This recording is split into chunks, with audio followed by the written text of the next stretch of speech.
C'est dans une atmosphère détendue que la ministre d'État, ministre de la fonction publique et de la modernisation de l'administration et l'ensemble des syndicats du secteur public ont échangé. Les initiatives du gouvernement visant le bien-être des fonctionnaires et agents de l'État au menu de la rencontre. Les syndicats et les fonctionnaires agents de l'État de Côte d'Ivoire réaffirment leur disponibilité à accompagner les réformes dans un esprit de partenariat sincère fondé sur l'écoute. Que la sagesse guide nos échanges, que la paix consolide nos actions et que l'intérêt supérieur de la Côte d'Ivoire demeure la boussole de toutes nos décisions. Que cette année nouvelle soit marquée par le renforcement du dialogue social dans un climat de confiance mutuelle, l'accélération des réformes visant à rendre l'administration plus performante et plus équitable. Ces grandes avancées n'auraient pu se faire sans votre contribution,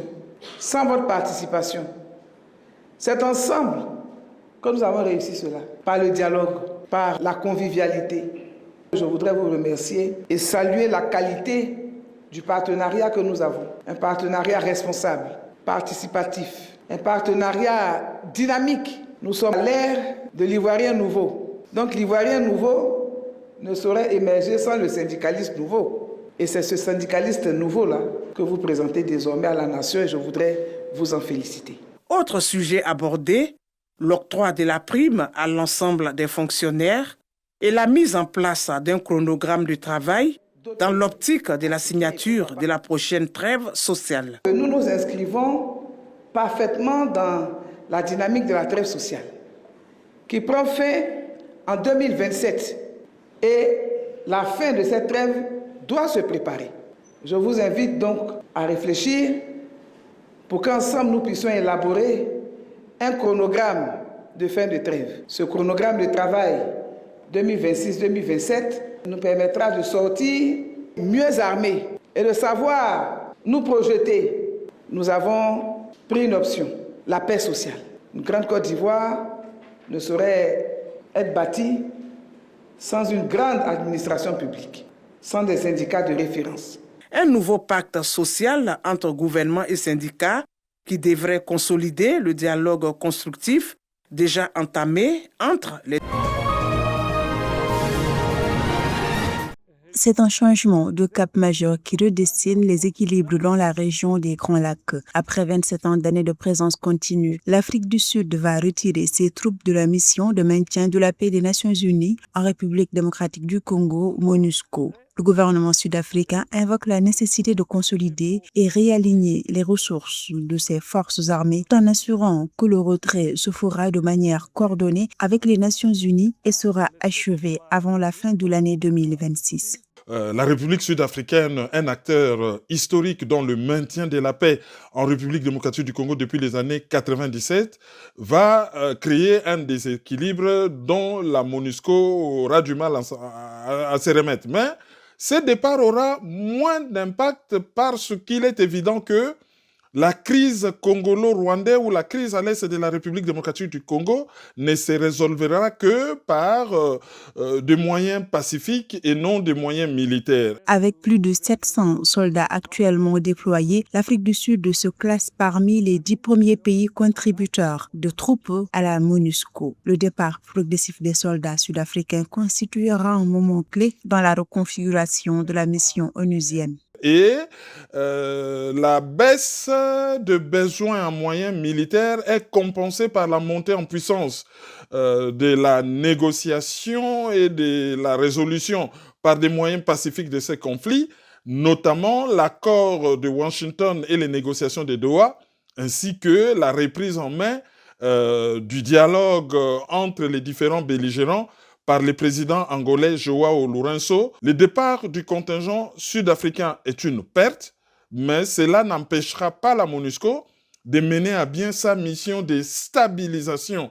Ce retrait sud-africain intervient dans un contexte sécuritaire extrêmement tendu dans l'est de la RDC. La MONUSCO dont le mandat a été prolongé en décembre 2025, déploie près de 11 000 soldats et policiers pour contrer les groupes armés actifs. Le groupe rebelle M23 au centre du conflit a récemment pris le contrôle d'importantes zones stratégiques, incluant les capitales provinciales de Goma et Bukavu, conquises depuis 2025. La RDC et l'ONU accusent régulièrement le Rwanda de soutenir les M23.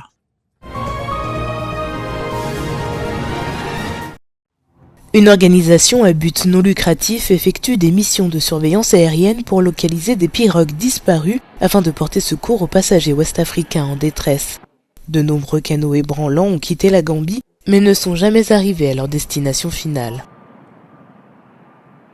Si nous recevons des informations sur un cas, nous pouvons lancer un vol et rechercher le cas. Le problème, c'est que les informations que nous recevons sont assez fragmentées. Par exemple, il y a quelques jours, nous avons appris qu'un bateau avait quitté la Gambie 8 jours auparavant. Le trajet dure généralement environ 10 jours. Il s'agit de 1000 marins. C'est donc une zone très très vaste à couvrir. Et si l'on considère que le bateau a pu se perdre dès le premier jour, nous devrions chercher dans une zone complètement différente de celle du 8e jour. Cela rend donc leur recherche presque impossible. La mission d'Humanitarian Pilot Initiative a fouillé une zone plus grande que la Suisse à des centaines de mètres d'altitude dans le but d'apporter de l'aide avant qu'il ne soit trop tard.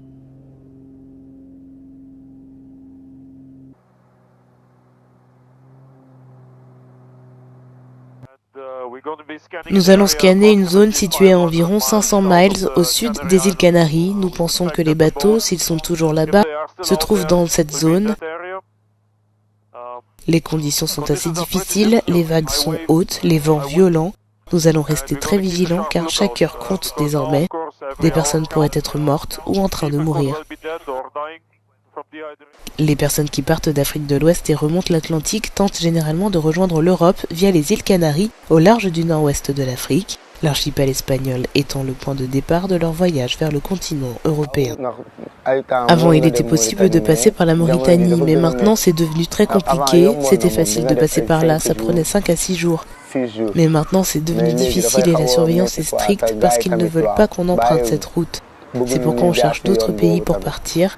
On fait ça parce qu'on croit en nous et qu'on veut aider nos familles. C'est pour ça qu'on prend ce risque.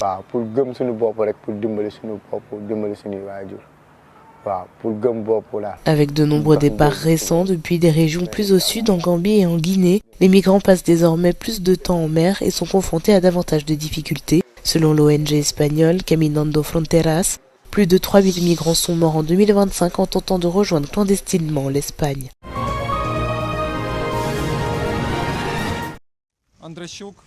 L'athlète ukrainien de skeleton Vladislav Eraskevich est disqualifié des Jeux de Milan. Attendu sur la piste de Cortina jeudi à 9h30, le porte-drapeau de l'Ukraine a refusé de renoncer à son casque rendant hommage aux athlètes de son pays tués pendant la guerre contre la Russie.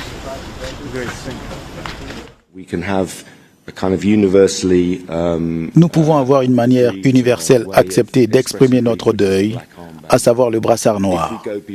Si nous allons au-delà, comme je l'ai déjà dit, avec 130 conflits dans le monde, 130 cas différents, pensez au Moyen-Orient, pensez à l'Afrique, pensez à l'Amérique du Sud.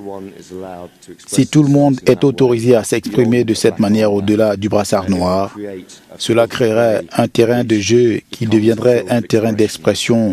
Et même si l'on peut être d'accord ou non avec les sentiments exprimés, on peut voir que cela mènerait à une situation chaotique.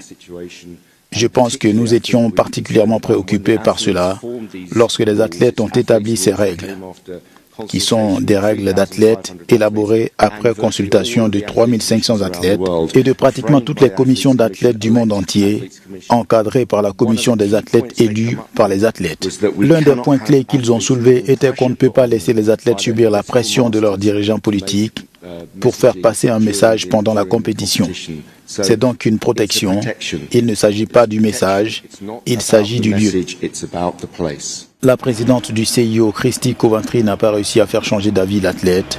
Après la décision des instances olympiques, Vladislav Eraskevich a promis de faire appel devant le tribunal arbitral du sport.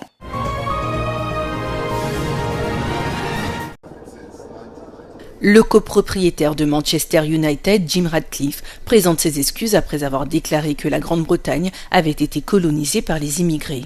Ces excuses font suite à la polémique suscitée par ses propos. Jim Ratcliffe a dit regretter que ces mots aient pu offenser certaines personnes au Royaume-Uni et en Europe et provoquer des inquiétudes. Il a toutefois maintenu qu'il était important de soulever la question d'une immigration contrôlée et bien gérée qui soutient la croissance économique. Dans un communiqué, le Premier ministre britannique Keir Starmer a qualifié la déclaration de Jim Ratcliffe d'offensante et fausse. Le gouvernement britannique a aussi condamné ses propos et accuse l'homme d'affaires de faire le jeu de ceux qui veulent diviser le pays. Le milliardaire a tenu ses premières remarques controversées mercredi sur Sky News lors du sommet européen de l'industrie à Anvers, en Belgique. Il a affirmé que la population britannique est passée de 58 millions en 2020 à 70 millions. Des chiffres contestés par l'Agence nationale des statistiques du Royaume-Uni. Selon cet organisme, la population était estimée à 67 millions à la mi-2020 et devrait atteindre 70 millions à la mi-2024. Avec une fortune estimée à plus de 19 milliards d'euros, Jim Ratcliffe figure au 7e rang des personnes les plus riches de Grande-Bretagne, selon le Sunday Times Magazine. Le président américain Donald Trump annonce l'abrogation d'un texte fondateur dans la lutte contre le dérèglement climatique. Adopté en 2009, le constat de mise en danger reconnaît scientifiquement la dangerosité de 6 gaz à effet de serre pour la santé humaine et l'environnement. L'administration Trump affirme que cette conclusion nuit à l'industrie et à l'économie. So perhaps no industry has benefited more from our historic deregulation campaign than the US auto industry. We canceled the EPA's absurd, just totally absurd tailpipe emission standards, which was a disaster for automobile manufacturing. Cette réglementation a été adoptée après la décision de la Cour suprême des États-Unis en 2007, stipulant que les gaz à effet de serre étaient des polluants atmosphériques pouvant être soumis à la loi sur la qualité de l'air. Selon les spécialistes du climat, l'annulation de cette décision compromet des décennies de progrès scientifiques et nuit à la crédibilité des institutions américaines chargées de la protection de l'environnement. De plus, les scientifiques affirment que la hausse des températures à l'échelle mondiale entraîne des conditions météorologiques plus extrêmes qui mettent en danger la population. Réunis au complexe Mohamed VI de football, des responsables économiques marocains, espagnols et portugais ont posé les bases d'un partenariat structuré en vue de la Coupe du Monde 2030. Ce forum d'affaires organisé ce 10 février 2026 par les principales confédérations patronales des 3 pays a rassemblé opérateurs publics, chefs d'entreprise et représentants diplomatiques autour d'un objectif commun, faire du mondial un levier stratégique de développement partagé. Cette édition inédite par son organisation conjointe sur 2 continents s'inscrit dans une phase de préparation opérationnelle avancée. C'est une coupe qui pour la première fois sera organisée entre 2 continents, africains et européens, mais aussi par 3 pays.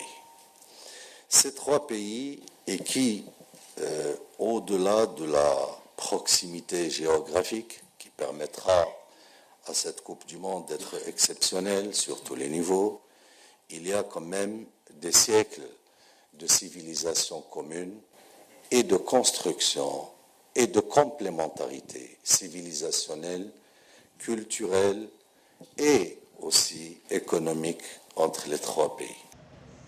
Au-delà de l'événement sportif, les intervenants ont mis en avant l'ampleur des retombées économiques directes attendues. Antonio Garamenti, président de la Confédération patronale espagnole, a évoqué un impact direct potentiel supérieur à 5 milliards d'euros pour chacune des 3 économies, selon des estimations de la FIFA, sans compter les effets indirects. 3 axes prioritaires ont été identifiés: infrastructure, mobilité, tourisme et innovation technologique. Le Maroc, engagé dans un vaste cycle d'investissement, notamment autour d'un grand stade Hassan II, entend positionner les équipements du mondial comme des plateformes multifonctionnelles répondant à des standards élevés et de durabilité. Le but de la réunion d'aujourd'hui entre les patronats espagnols, marocains et portugais, c'est de travailler ensemble sur comment faire de l'organisation de la Coupe du Monde 2030 un accélérateur économique et de croissance, et aussi un accélérateur durable pour nos économies. Je pense que c'est une expérience extraordinaire qui va nous permettre aussi de lier une relation forte entre les deux continents, entre l'Europe et l'Afrique. Les échanges ont également souligné la dimension géostratégique du projet. Pour le représentant portugais, Nuno Gabriel Cabral, la Coupe du Monde 2030 constitue un pont stratégique entre l'Afrique et l'Europe. Dans un contexte où les exportations portugaises vers le Maroc ont progressé en moins de 10% par an sur la dernière décennie. L'ensemble des participants ont insisté sur le rôle central du secteur privé dans la réussite organisationnelle et dans la transformation économique attendue, faisant du Mondial 2030 un chantier de co-développement appelé à renforcer durablement l'intégration euro-africaine.